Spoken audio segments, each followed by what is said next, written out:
बम्बई से मियां जवेद लतीफ जिंदाबाद। अमर इकबाल जिंदाबाद। मियां रफाकत जिंदाबाद। मियां वसीम जिंदाबाद। सारे के सारे जिंदाबाद।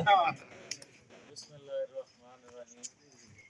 मेरे इंतहाई काबिल इज़्ज़त काबिल एहतराम बुजुर्गों भाइयों नौजवानों अस्सलाम वालेकुम।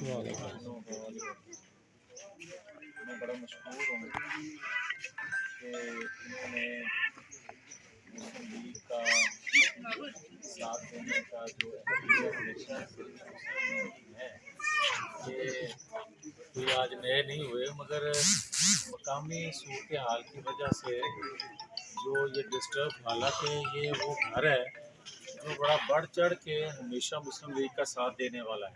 क्यों जी शफीक साहब गलत नहीं कह रहे? वो अलग गल है कि हमसाया का थोड़ा जिहा असर आ गया ਤੇ ਉਹ ਰੰਗ ਕਿਉਂਕਿ ਨਹੀਂ ਹੱਕ ਅਦਾ ਕਰ ਦਿੱਤਾ ਹਮਸਾਇਆ ਦਾ ਜਿੰਨਾ ਕਰ ਜਿੰਨਾ ਇਹ ਕਨੈਕਸ਼ਨ ਨਾਲ ਮੇਰਾ ਲੜਾ ਕਨੈਕਸ਼ਨ ਇਹਨਾਂ ਦਾ ਮੈਂ ਲੜਾ ਸਾਰੇ ਭਰਾਵਾਂ ਸੀ ਸਾਰੇ ਇੱਕ ਮੁੱਠੇ ਆ ਸਾਰੇ ਜ਼ਬਰਦਸਤ ਤੇ ਬਹੁਤ ਸ਼ੁਕਰੀਆ ਤੁਹਾਡਾ। ਮੈਂ ਜਿਸ ਦਿਨ ਨਬੀਪੁਰੇ ਆਇਆ ਸਾਂ ਮੈਂ ਉਸ ਦਿਨ ਵੀ ਕਿਹਾ ਸੀ ਕਿ ਸ਼ਫੀਕ ਸਾਹਿਬ ਆਰਫ ਸਾਹਿਬ ਬਾਕੀ ਜਿਹੜੇ ਮੈਂ ਚਿਹਰੇ ਦੇਖ ਰਿਹਾ ਇਹ ਸਾਰੇ ਉਹ ਚਿਹਰੇ ਨੇ ਜਿਨ੍ਹਾਂ ਨੇ ਹਮੇਸ਼ਾ ਇੱਥੇ ਮੁਸਲਿਮ ਲੀਗ ਦਾ ਪਰਚਮ ਬੁਲੰਦ ਰੱਖਿਆ ਔਰ ਹਮੇਸ਼ਾ ਮੁਸਲਿਮ ਲੀਗ ਇਹਨਾਂ ਦੀ ਵਜ੍ਹਾ ਤੋਂ ਇੱਥੇ ਜ਼ਿੰਦਾ ਰਹੀ ਹੈ। ਔਰ ਜਦੋਂ ਇਹ ਥੋੜੇ ਪਿੱਛੇ ਹਟੇ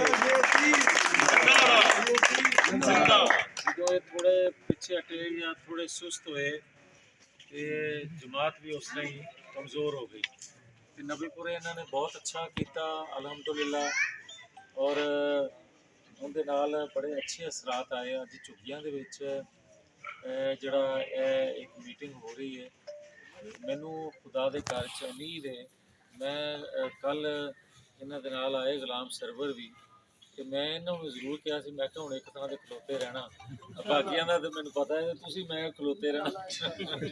5 ਸਾਲ ਪਹਿਲਾਂ ਵਾਅਦਾ ਕੀਤਾ ਸੀ ਕਿ ਝੁੱਗੀਆਂ ਹੀ ਤੁਹਾਨੂੰ ਮੈਂ ਵਾੜਨਾ ਇਸ ਤਰ੍ਹਾਂ ਇਸ ਤਰ੍ਹਾਂ ਹੀ ਪੂਰਾ ਕਰ ਰਿਹਾ।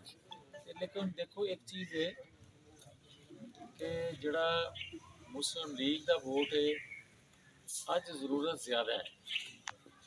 ਅੱਜ ਜ਼ਰੂਰਤ ਇਸ ਲਈ ਜ਼ਿਆਦਾ ਹੈ ਕਿ ਲੋਕਾਂ ਨੇ ਦੇਖ ਲਿਆ ਕਿ ਜਿਹੜੀ ਇੱਕ ਨਵੀਂ ਤਬਦੀਲੀ ਦੀ ਗੱਲ ਹੁੰਦੀ ਸੀ, ਜਿਸ ਤਰ੍ਹਾਂ ਤਬਾਹੀ ਮੁਲਕ ਦੇ ਅੰਦਰ ਹੋਈ ਹੈ, ਜਿਸ ਤਰ੍ਹਾਂ ਬੇਹਯਾਈ ਨੇ ਜਨਮ ਲਿਆ ਹੈ, ਜਿਸ ਤਰ੍ਹਾਂ ਪਾਕਿਸਤਾਨ ਦੇ ਅੰਦਰ ਇੱਕ ਅਖਲਾਕੀ ਕਦਰਾਂ ਖਤਮ ਹੋ ਗਈਆਂ ਨੇ ਔਰ ਉਹ ਅਖਲਾਕ